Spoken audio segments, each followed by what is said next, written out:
السلام علیکم۔ Beijing studio سے اب تک کی خبروں کے ساتھ میں ہوں رضوان عباسی۔ سب سے پہلے اہم خبروں کا خلاصہ۔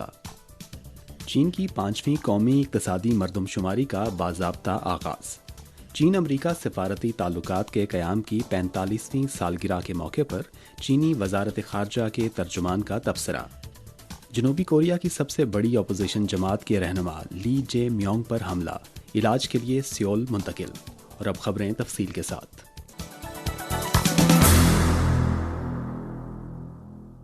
1 جنوری کو چین کی 5ویں قومی اقتصادی مردم شماری کے لیے سائٹ رجسٹریشن کا باضابطہ آغاز کر دیا گیا۔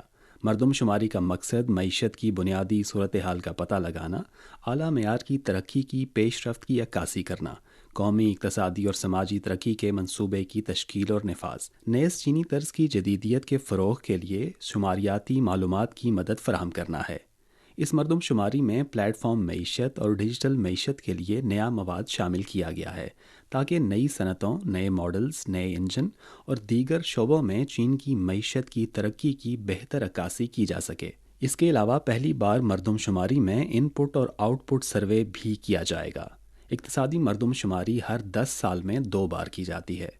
تاحال چین میں 2004، 2008، 2013 اور 2018 میں 4 مرتبہ قومی اقتصادی مردم شماری ہو چکی ہے۔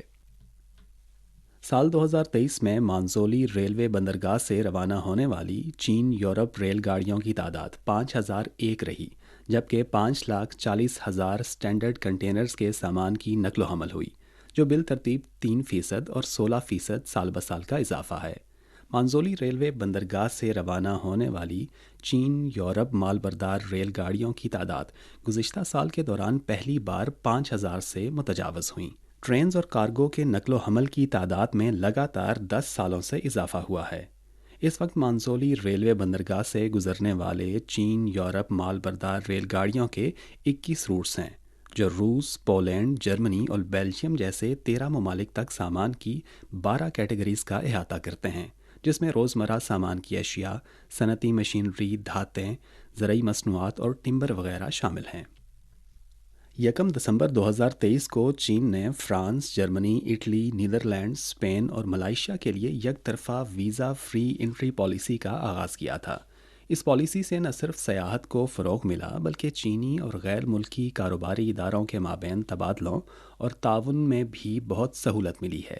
شنزن باوان بین الاقوامی ہوائی اڈے پر رات گئے بھی بین الاقوامی آمد کے ہال میں مسافروں کی کثیر تعداد رہی۔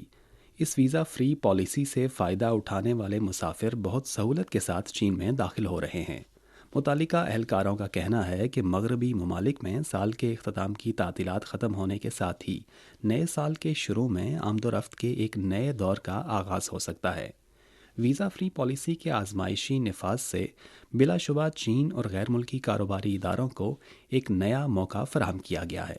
بہت سی کمپنیوں کا کہنا ہے کہ اب ان کے صارفین میٹنگز کے لیے بآسانی چین آ سکتے ہیں، اور غیر ملکی کمپنیوں کے ساتھیوں کے لیے چین آ کر مشاہدہ کرنا اور کام کرنا زیادہ آسان ہو چکا ہے۔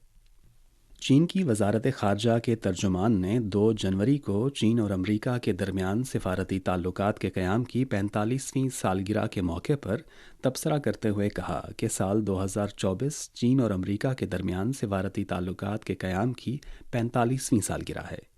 چین اور امریکہ کے درمیان سفارتی تعلقات کا قیام دونوں ممالک کے 2 طرفہ تعلقات بلکہ بین الاقوامی تعلقات کی تاریخ کا ایک اہم واقعہ ہے۔ گزشتہ 45 برس کے دوران دونوں ممالک کے درمیان باہمی تجارت کا حجم 1979 میں 2.5 بلین امریکی ڈالر سے بڑھ کر 2022 میں تقریباً 760 بلین امریکی ڈالر تک پہنچ چکا ہے۔ 2 طرفہ سرمایہ کاری تقریباً 0 سے بڑھ کر 260 بلین امریکی ڈالر سے زیادہ ہو چکی ہے، اور فریقین کے مابین جڑواں صوبوں اور شہروں کی تعداد 284 تک پہنچ چکی ہے۔ چین اور امریکہ نے بہت سے بین الاقوامی اور علاقائی معاملات پر بھی مفید تعاون کیا ہے۔ تاریخ نے ثابت کر دیا ہے کہ چین امریکہ تعلقات کی ترقی سے نہ صرف دونوں ممالک کے عوام کی فلاح و بہبود میں اضافہ ہوا ہے بلکہ عالمی امن، استحکام اور ترقی کو بھی فروغ ملا ہے۔ ترجمان کا کہنا ہے کہ امریکہ کے لیے چین کی پالیسی واضح اور مستقل ہے، یعنی باہمی احترام، پرامن بقائے باہمی اور تعاون پر مشترکہ کامیابیوں کی جستجو۔ چین مستحکم، صحت مند اور پائیدار چین امریکہ تعلقات کی تعمیر کے لیے پرعزم ہے۔ چین سان فرانسسکو میں ہونے والے چین امریکہ سربراہ اجلاس میں طے پانے والے اہم اتفاق رائے پر سنجیدگی سے عمل درآمد کرنے اور دو طرفہ تعلقات کو صحیح سمت میں آگے بڑھانے کے لیے امریکہ کے ساتھ مل کر کام کرنے کے لیے تیار ہے۔ 2 جنوری کو چینی وزارت خارجہ کے ترجمان وانگ وین بین نے یومیہ پریس کانفرنس میں امریکی دباؤ پر نیدرلینڈز کی جانب سے چین پر ٹیکنالوجی کی ناکہ بندی پر تبصرہ کرتے ہوئے کہا کہ چین نے ہمیشہ امریکہ کی جانب سے قومی سلامتی کے تصور کا غلط استعمال کرتے ہوئے دیگر ممالک کو مختلف بہانوں سے چین کے خلاف ٹیکنالوجی کی ناکہ بندی پر مجبور کرنے کی مخالفت کی ہے۔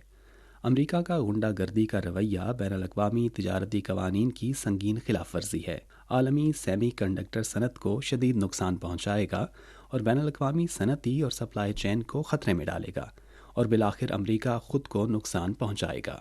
وانگ وین بین نے کہا کہ ہم نیدرلینڈز پر زور دیتے ہیں کہ وہ معروضی اور منصفانہ پوزیشن اور مارکیٹ کے اصولوں کو برقرار رکھتے ہوئے معاہدے کی روح کا احترام کرے۔ چین اور نیدرلینڈز اور دونوں ممالک کے کاروباری اداروں کے مشترکہ مفادات کے تحفظ کے لیے ٹھوس اقدامات کرے اور بین الاقوامی صنعتی اور سپلائی چین کے استحکام اور آزاد، کھلے اور منصفانہ اور غیر امتیازی بین الاقوامی تجارتی ماحول کی حفاظت کرے۔ چین متعلقہ صورتحال کا باریک بینی سے مشاہدہ کرے گا اور اپنے جائز حقوق اور مفادات کا بھرپور تحفظ کرے گا۔ مقامی وقت کے مطابق 2 جنوری کی صبح جنوبی کوریا کی سب سے بڑی اپوزیشن جماعت کے رہنما لی جے میونگ پر اس وقت حملہ کیا گیا جب وہ جنوبی کوریا کے شہر بوسان میں ایک تقریب میں شرکت کر رہے تھے۔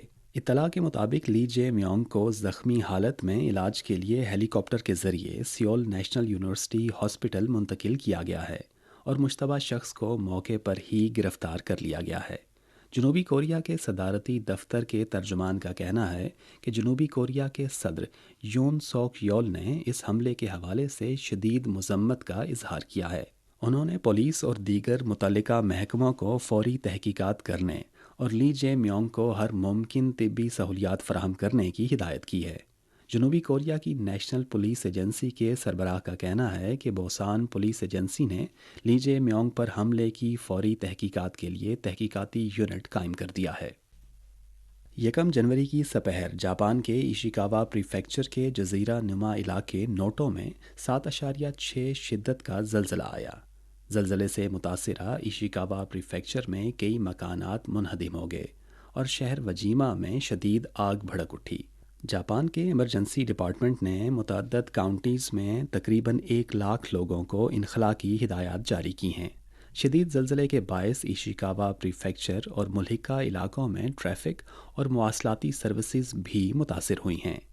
جاپانی میڈیا رپورٹس کا کہنا ہے کہ جاپان کے مقامی وقت کے مطابق 2 جنوری کی صبح 9 بجے تک زلزلے کے باعث جزیرہ نما علاقے نوٹو کے شہر وجیما میں 8 افراد ہلاک ہو چکے ہیں۔ 1 جنوری کو غزہ کی پٹی کے محکمہ صحت کی جانب سے جاری کردہ بیان کے مطابق اسرائیل کی طرف سے شروع کی گئی فوجی کارروائیوں میں گزشتہ 24 گھنٹوں کے دوران 156 فلسطینی ہلاک اور 246 زخمی ہوئے ہیں۔ فلسطین اور اسرائیل تنازع کا حالیہ دور شروع ہونے کے بعد سے اب تک غزہ کی پٹی میں کم از کم 21,978 فلسطینی ہلاک جبکہ 56,697 زخمی ہو چکے ہیں۔ ٹائمز آف اسرائیل نے 1 جنوری کو اسرائیلی صدرن کمانڈ کے کمانڈر یارون فرنکل کے حوالے سے خبر دی کہ غزہ کی پٹی میں اسرائیلی فوج کی لڑائی مختلف طریقوں سے مختلف شدتوں اور مختلف صورتوں میں جاری رہے گی۔ الجزیرہ کی 1 جنوری کی رپورٹ کے مطابق فلسطینی وزارت تعلیم کے ترجمان صادق حادر نے کہا کہ اس وقت غزہ کی پٹی میں 6,25,000 طلبہ اسکول جانے سے قاصر ہیں۔ اقوام متحدہ کے اعداد و شمار کے مطابق دسمبر 2023 کے وسط تک غزہ کی پٹی میں 352 اسکولوں کی عمارات کو نقصان پہنچا ہے، جو کہ مقامی اسکولوں کی تعداد کے 70% سے زیادہ ہے۔ خبروں کے اختتام سے پہلے خاص خبروں کا خلاصہ ایک مرتبہ پھر۔ چین کی 5ویں قومی اقتصادی مردم شماری کا باضابطہ آغاز۔ جنوبی کوریا کی سب سے بڑی اپوزیشن جماعت کے رہنما لی جے میونگ پر حملہ، علاج کے لیے سیول منتقل۔ یہ تھیں اب تک کی اہم خبریں۔ رضوان عباسی کو اجازت دیجیے۔ مزید خبروں کے لیے دیکھیے ہماری ویب سائٹ، پتہ ہے urdu.cri.cn۔